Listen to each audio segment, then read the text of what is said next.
오늘 은혜 받고 성취될 하나님의 말씀은 요한 1서 2장 15절에서 17절 말씀입니다. 요한 1서 2장 15절 제가 읽고 16절 읽으시고 17절 같이 읽도록 하겠습니다. 이 세상이나 세상에 있는 것들을 사랑하지 말라. 누구든지 세상을 사랑하면 아버지의 사랑이 그 안에 있지 아니하니. 이는 세상에 있는 모든 것이 육신의 정욕과 안목의 정욕과 이생의 사랑이니 다 아버지로부터 온 것이 아니요 세상으로부터 온 것이. 같이 읽읍시다. 이 세상도 그 정욕도 지나가다 오직 하나님의 뜻을 행하는 자 영원히 거하느니라. 우리 같이 읽은 말씀을 가지고 왜 하나님의 사랑을 느끼지 못하는가 라는 제목으로 말씀을 전가하기로 합니다. 옆에 번호 인사합시다. 하나님이 개입하시는 사랑에 감사합시다. 하나님이 개입하시는 사랑에 감사합시다. 자, 우리는 지금 근원적 질문에 대한 말씀을 받고 있습니다. 왜 하나님을 인식하지 못하는가? 왜 하나님의 은혜를 느끼지 못하는가? 왜 하나님의 능력을 느끼지 못하는가? 오늘은 왜 하나님의 사랑을 느끼지 못하는가? 자, 우리 자신에게 질문해 봐야 될 부분이 바로 나는 하나님의 사랑을 필요로 하고 있는가? 그렇다면 왜 필요한가? 라는 질문을 해봐야 됩니다. 중요한 것은 하나님이 저와 여러분에게 사랑한다라고 알려주시고 사랑을 구체적으로 표현하시더라도 내가 하나님의 사랑을 느끼고 싶은 마음이 없으면 전혀 알지 못합니다. 왜냐? 사랑이라는 것이 물론 하나님의 일방적인 사랑과 은혜가 있지만은 실제 사랑의 느낌은 일방통행이 아니거든요. 반드시 저와 여러분이 그걸 느끼길 원해야 돼요. 대부분의 사람들은 하나님의 특별한 사랑이 없어도 살 수 있다고 생각합니다. 그러니까 이제 문제가 그겁니다. 하나님의 특별한 사랑이 없어도 그냥 잘 살 수 있을 것처럼 생각하는 것입니다. 그리고 중요한 것은 하나님의 사랑에 대해서 나름대로 알기는 아는데 어떻게 되어 있느냐? 왜곡된 사랑. 그리고 사랑에 대해서 실제 못 받게 하는, 왜곡시키고 못 받게 하는 근원적인 방해자가 있습니다. 그것이 바로 누구냐? 사단입니다. 사단이 방해하고 있습니다. 자, 그렇다면 오늘 저와 여러분 뭘 찾아야 되느냐? 근원적 방해자 사단이 어떤 방해를 하고 있는지, 그리고 그 방해가 우리에게 어떻게 나타나 있는지를 찾아야 됩니다. 그래야지만이 이 부분에 대한 정리정돈과 함께 하나님의 사랑을 느낄 수 있겠죠. 자, 그럼 첫 번째로 왜 하나님의 사랑을 느끼지 못하느냐? 다른 것을 사랑하기 때문이었습니다. 실제 사람들이 이 땅에 구원받았든지 불신자든지 관계없이 다른 것에 대한 관심이 너무 많습니다. 오늘 본문으로 읽은 요한일서 2장 15절 16절에 보니까 뭐라고 하느냐? 이 세상이나 세상에 있는 것들을 사랑하지 마라. 누구든지 세상을 사랑하면 아버지의 사랑이 그 안에 있지 아니하니 라고 말하면서 그 다음 16절에 이는 세상에 있는 모든 것이 육신의 정욕, 안목의 정욕, 이생의 자랑이니 다 아버지께로부터 온 것이 아니요 세상으로부터 온 것이라. 그러니까 세상을 사랑하고 있는 이 부분에 대한 관심이, 눈에 보이는 것들, 또 서론적인 것들, 또 여러 가지 다른 사람들한테 다른 사람 갖지 못하는 것들 내가 가지고 있다는 자랑하고 싶은 이런 것들, 다른 것에 대한 사랑. 그러면서 다른 사랑에 대한 뭘 하고 있느냐? 집착을 하고 있습니다. 디모데후서 3장에 보니까 뭐라고 말하냐? 말세에 고통하는 때가 오는 이유가 뭐죠? 자기를 사랑하고, 그리고 돈을 사랑하고, 그리고 뭐죠? 쾌락을 사랑하는. 여기 중요한 사랑은 어떤 사랑입니까? 집착입니다. 집착하는 사랑. 자기 자신에게 집착하고, 돈에 집착하고, 쾌락에 집착하는. 그리고 결국 이런 다른 것에 대한 관심과 다른 사랑에 집착하는 이유가 뭡니까? 자기 상처를 보호하려고 하는 이런 것들 때문에 그렇습니다. 그 상처, 결국 누가복음 3장 5절에 보니까 뭐가 나오느냐 하면 꼴짜기가 나오고 그 다음 나오는 게 산입니다. 꼴짜기를 메우려다가 결국 높은 산이 생기고, 그리고 굽은 길이 생기는 것입니다. 그렇죠? 자기 상처를 보호하는. 그러니까 사람은 다 상처 있습니다. 그러나 문제는 뭐냐? 그 상처를 보호하는 것이 저와 여러분에게 어떤 면에서는 습관과 체질이 되어 있을 수 있습니다. 그런데 나쁜 건 아닌데, 그 상처를 보호하기 위한 이 습관과 체질이 저와 여러분이 뭔가를 안 좋은 것을 만들어내는 게 있습니다. 그게 뭐냐?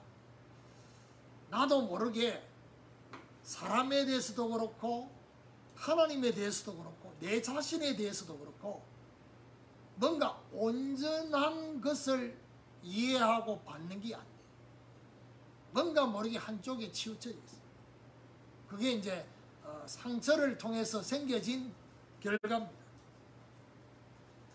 그래서 이 사랑과 연결되어진 결과가 뭐냐? 가치입니다. 사랑하고 그것을 얻으려는 것에 저와 여러분 뭐가 생겨 있느냐? 가치가. 그리고 그것이 우리의 가치관이 되어 있습니다. 그렇죠? 사람을 볼 때도 사람 자체를 보는 게 아니라, 그리고 사람을 평가할 때도 그 사람의 어떤 부분을 제일 중요하게 볼 것이냐? 그 사람이 가진 돈, 그게 제일 중요하게 보여지는 세대가 됩니다. 아니면 그 사람이 가지고 있는 직장, 타이틀, 뭐 이런 것들이 가장 중요하게 됩니다. 그러면 오늘 저와 여러분 결국 뭐에 대한 변화가 일어나야 됩니까? 가치와 관심에 대한 변화가 일어나야 됩니다. 그래서 어떤 가치와 관심이 되어야 되느냐? 육신과 서론이 영적인 가치로, 본론의 가치로 바뀌는 그런 발견이 저와 여러분이 필요합니다. 이게 안 되면 하나님의 사랑을 저와 여러분 느끼지 못하는 첫 번째 이유가 됩니다.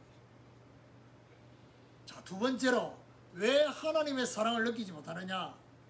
하나님의 사랑에 대한 잘못된 기준 때문에 그렇습니다. 어떻게 말하느냐? 하나님이 우리를 사랑하는 게 맞다면 이렇게 말합니다. 이렇게 생각합니다.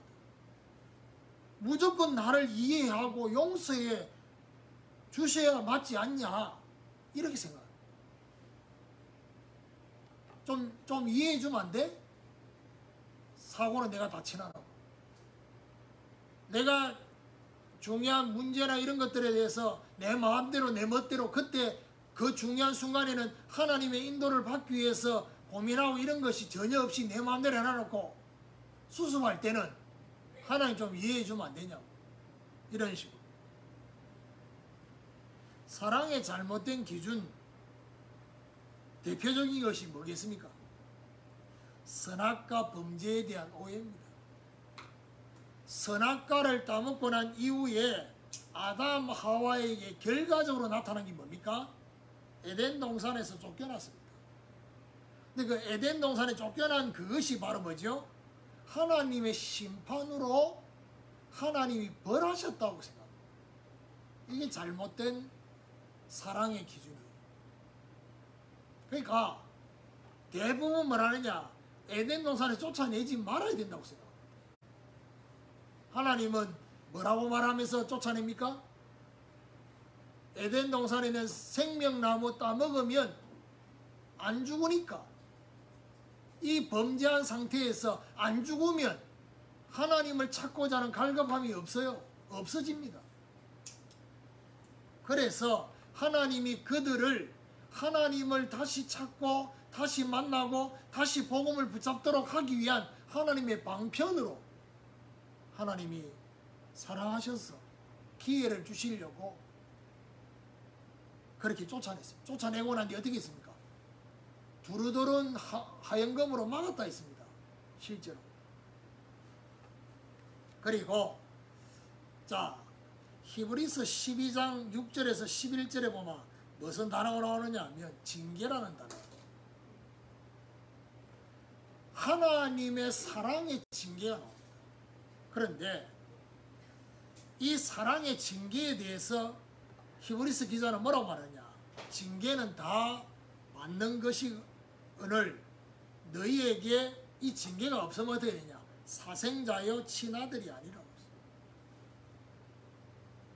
그런데 실제 징계를 받는 입장에서는 어떻게 생각하느냐? 이 징계를 하나님의 사랑으로 보지 않습니다. 뭘로 보느냐? 징계로. 이게 문제입니다. 하나님의 사랑으로 징계가 나타났는데 사랑은 싹 빠져버리고 징계라고 생각합니다. 뭐라고 말하냐면 히브리서 12장에 보니까 그들은 잠시 자기의 뜻대로 우리를 징계하였거니와 오직 하나님은 우리의 유익을 위하여 그의 거룩하심에 참여하게 하시라. 12장 11절에 무릇 징계가 당시에는 즐거워 보이지 않고 슬퍼 보이나 후에 그로 말미암아 연단을 받은 자들은 의와 평강의 열매를 맺느니라 했어요.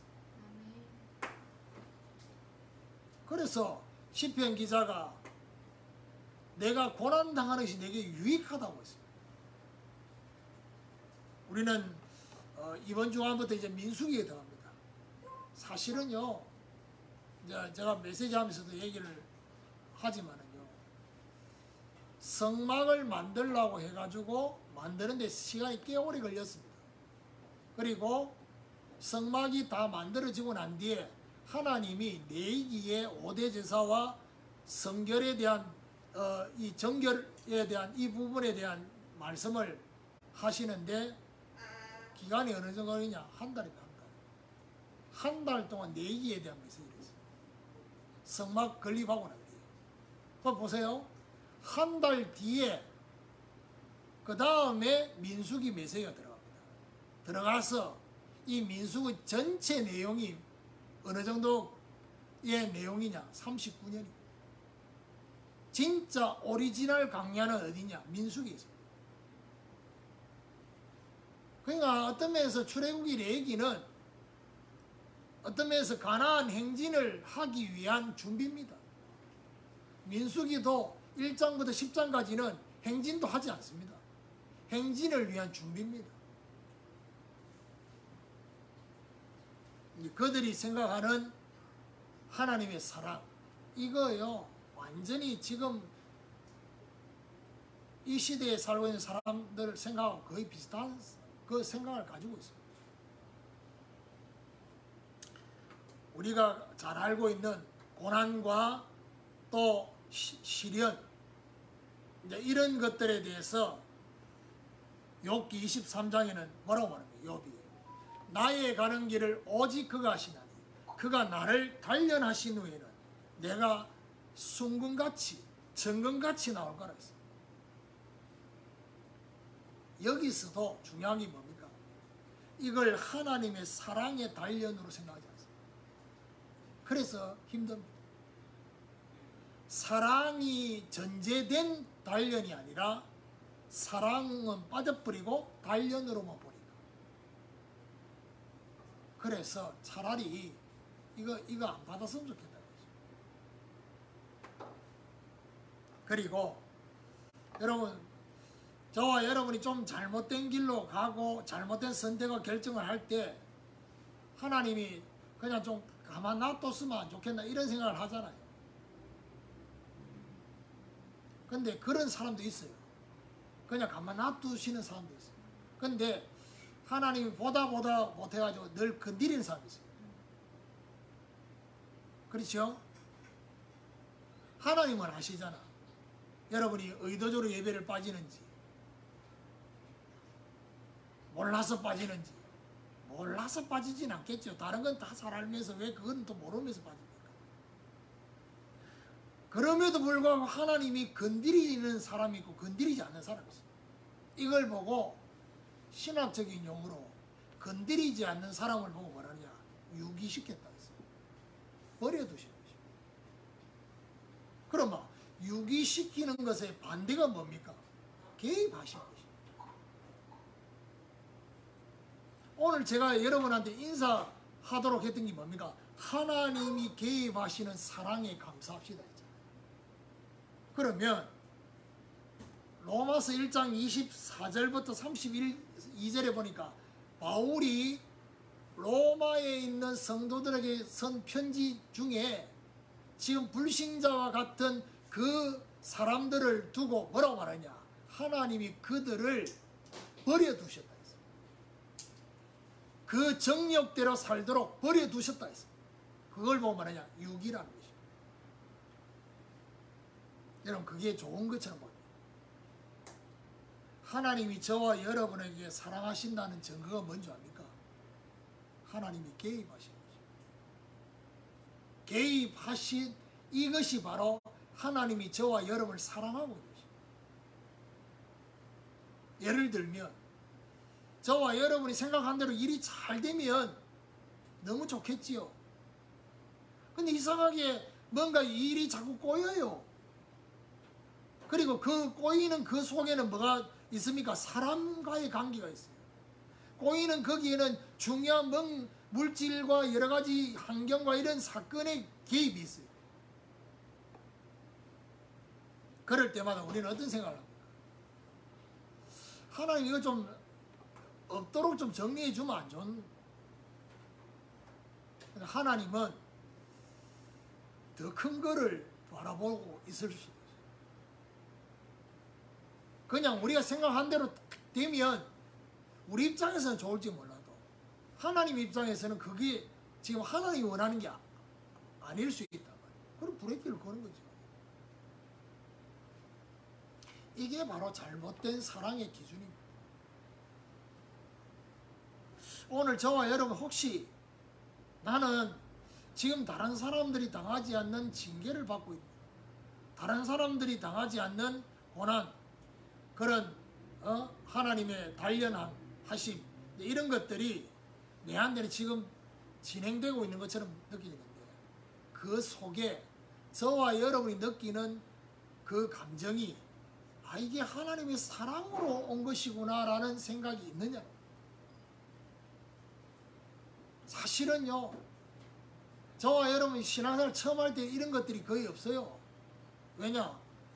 처음 할 때는 하나님이 우리가 원하는 대로 막 응답을 주십니다. 그래야지 뿌리를 내리니까. 그런데 신앙이 어느 정도 자라고 나면요, 우리가 원하는 대로 응답 오는 것보다 원하지 않는 것들이 더 많이 오면 그게 하나님이 우리를 사랑하시는 증거인데 지금. 오늘 이 중요한 기준을 정말 발견하게 되는 축복이 있기를 예수 그리스도 이름으로 축원합니다. 자, 세 번째, 왜 하나님의 사랑을 느끼지 못하느냐? 무조건적 사랑의 이유를 모르기 때문이죠. 대부분의 사람들은요, 무조건적 사랑의 이유를 제대로 모르고 있어요. 독생자를 보내주신 이유, 왜 보냈습니까? 성경 전체 요절 요한복음 3장 16절에 뭐라고 합니까? 하나님이 세상을 이처럼 사랑하사 독생자를 주셨으니 이는 저를 믿는 자마다 멸망치 않고 영생을 얻게 하려 하십니다. 멸망치 않고 영생을 주시려고. 그리고 우리 주님께서 십자가에서 못 박혀 돌아가시면서 하셨던 말씀이 있습니다. 그 말씀 중에 유명한 고백이 뭐죠? 엘리 엘리 나마 사바다니. 나의 하나님 어찌하여 나를 버리시나이까.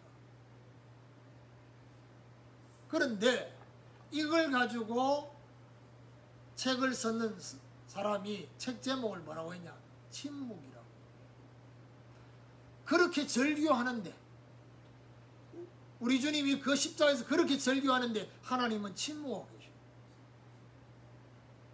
어떤 면에서는 어떤 침묵입니까? 외면하는 침묵. 왜 그렇게 했습니까?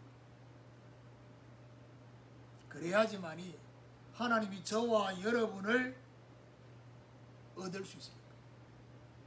우리 주님을 십자가에 버리신 그 부분 때문에 저와 여러분을 얻게 되기 때문에, 그래서 침묵하신 거죠. 그리고 또 말씀에 로마서 5장 8절에 이런 말이에요. 우리가 아직 죄인 되었을 때 그리스도께서 우리를 위해 죽으심으로 하나님께서 우리에 대한 자기 사랑을 확정하셨다 했습니다. 여기 중요한 말이 뭡니까? 죄인 되었을 때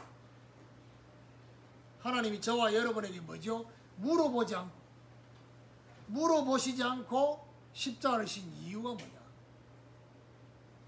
저와 여러분한테 물어보시면 우리 입장에서 제대로 답을 하겠습니까? 내가 너 위해서 십자가 지려고 하는데 너 어떻게 생각하지?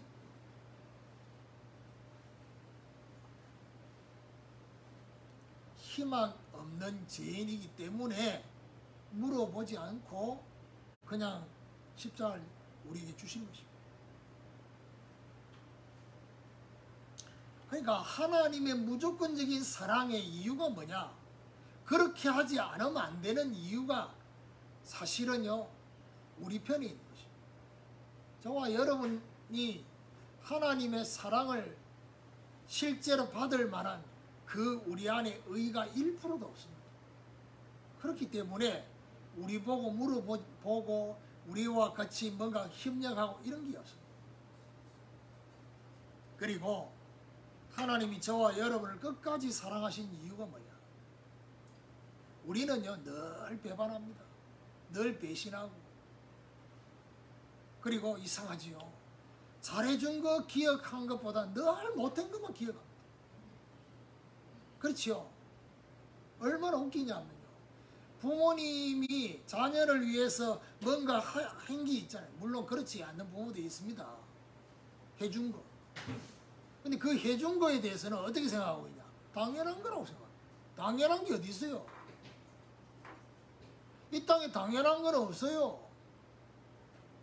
부모가 자식한테 경제적으로 지원하고 하는 거 이게 당연합니까? 당연한 게 어디 있습니까? 당연하게 생각하는 그런 문화를 만들었을 뿐이지. 그렇게 받지 못하는 사람도 더 많은데 사실은.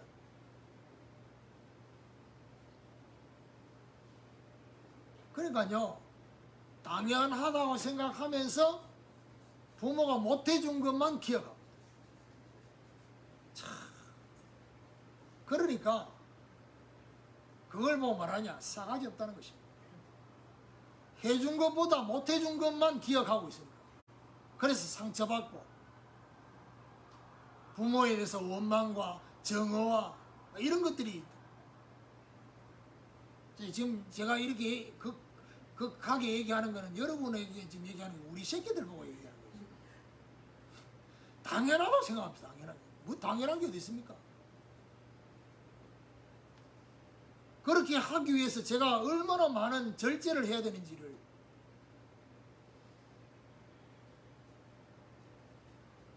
그러니까요, 그런 것들에 대해서 생각을 안 합니다.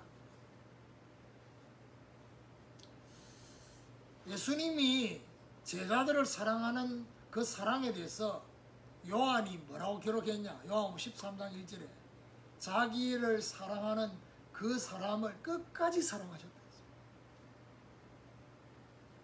그리고 바울은요 아예 선언합니다. 로마서 8장에 우리를 사랑하시는 그 사랑의 줄을 이 땅에 그 어떤 것도 끊을 수 없다. 그 하나님의 사랑의 힘으로 우리가 넉넉히 이길 수 있다 했습니다. 저와 여러분 힘으로 세상을 상대하면 힘듭니다. 판판이 깨집니다. 근데 하나님의 사랑의 힘으로 오늘 하나님의 사랑을 느끼지 못하고 있는 이 중요한 이유들 오늘 발견하시고 우리 자신들을 점검하시고 중요한 하나님의 사랑을 느끼는 이 물꼬리 탁 열려지는 이런 축복이 있기를 예수 그리스도 이름으로 축원합니다. 결론입니다. 나는 하나님의 사랑을 느끼고 있는가? 이 질문. 자, 이 질문과 함께 위에 세 가지 제가 말씀드렸죠. 이 세 가지 부분을 가지고 내한테 질문입니다. 오늘 이번 한 주간 어떤 질문이 됩니까? 나는 다른 것에 관심 가지고 다른 것을 사랑하고 있지는 않는지. 하나님 사랑보다. 이 질문과 함께 이번 한 주간 동안 저와 여러분이 하나님의 사랑을 어떤 사랑을 받기를 원하는 마음이 되어야 되느냐. 이 땅에서 영원한 최고의 가치를 발견하게 하시는 사랑. 이 사랑을 받기를 원해야 돼요. 그리고 두 번째 부분을 질문해 봐야 되는 게 뭐냐. 나는 사랑에 대한 잘못된 기준이 있지는 않는지. 어떤 사랑요? 하나님의 사랑에 대해서. 내 안에.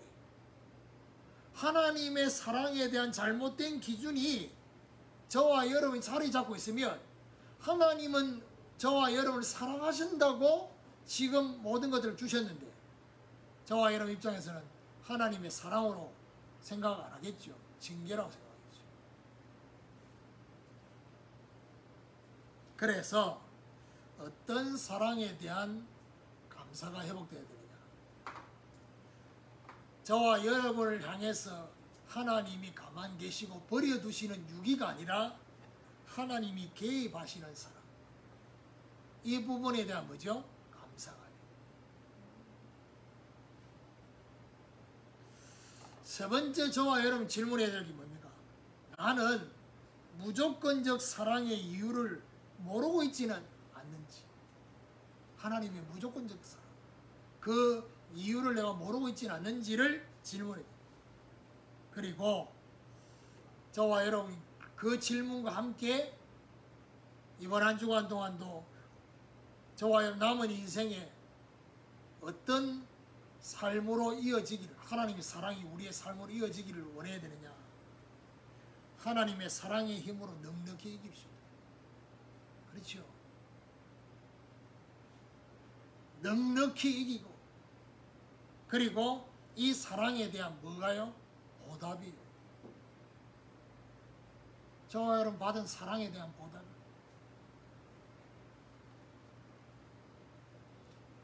하나님의 사랑을 저와 여러분 불신자에게 지금 나타나고 있지 않는 그 하나님의 사랑을 저와 여러분이 받고 있다고 한다.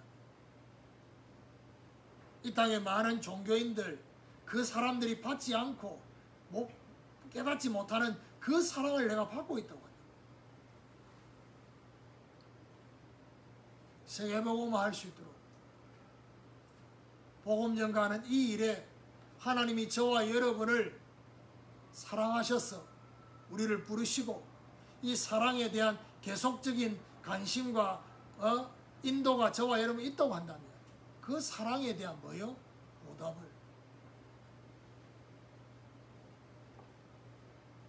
그러니까 그런 거 있잖아요. 하나님의 사랑을 받기 위해서 우리가 뭔가를 한다. 나쁘진 않겠죠. 그런데 사실은요, 그 자체가 하나님하고는 핀트가 안 맞는 것입니다. 왜요? 하나님은 저와 여러분 이미 자신의 사랑을 알려주셨어요. 근데 그 사랑을 놔두고 내가 하나님의 사랑을 받기 위해서 내가 뭘 한다? 그러면 하나님이 저와 여러분이 이미 알려주신 우리를 하나님의 자녀로 부르시고 우리에게 알려주신 그 사랑을 놔두고 내가 하나님의 다른 사랑을 받기 위해서, 그러면 결국 그 사랑은 어떤 사랑이에요? 내가 원하는 사랑이에요. 내가 받고 싶은 사랑인 거예요. 하나님이 주고 싶은 사랑이 아니라 내가 받고 싶은 사랑, 그걸 위해서 내가 뭘 하는, 그걸 보고 종교라고 하는 거죠. 종교적 신앙생활을 하고 있는지, 복음적인 신앙생활은 결국 무슨 말입니까? 내가 받았기 때문에, 내가 다른 사람 얻지 못한 걸 얻었기 때문에 거기에 대해서 감사해서 보답하는가? 내가 뭔가를 얻기 위해서 내가 지금 뭔가를 한다. 다릅니다. 똑같이 전도하고 똑같이 선교하지만은 이 중요한 출발은 완전히 다른 것입니다. 왜 전도하고 선교해야 합니까? 복 받기 위한 겁니까? 뭔가 중요한 응답을 받고 정말 성경의 말씀처럼 뭐 더하여 주실 것이다, 막 이런 말씀 때문에 합니까? 아니면 내가 받은 복이 너무 많고 너무나 크고 나는 이제 더 이상 받을 것이 없기 때문에 내가 여기에 내 인생을 들여도 아깝지 않겠다. 이거는 완전 다른 겁니다. 이거는. 그래서 하나님이 내가 뭔가 하나님의 사랑을 느끼기 위해서, 하나님의 사랑을 받기 위해서 내가 뭘 한다? 어떤 면에서는 그렇게 하는데 하나님이 안 알려줄 수도 있습니다. 왜요? 정상적이라면, 복음의 하나님이라면, 우리가 뭘 했기 때문에 내가 너를 사랑한다? 그렇지 않습니다. 하나님이 우리를 사랑하셨기 때문에, 사랑하신 걸 내가 확인했으니까. 시편 기자가 뭐랍니까? 내게 주신 은혜가 너무 커서 내가 무엇으로 이 은혜에 보답할까? 이런 하나님의 사랑이 저와 여러분에게 한 주간 동안, 아니 평생 깨달아지고 발견되어지는 이런 축복이 있기를 예수 그리스도 이름으로 축원합니다.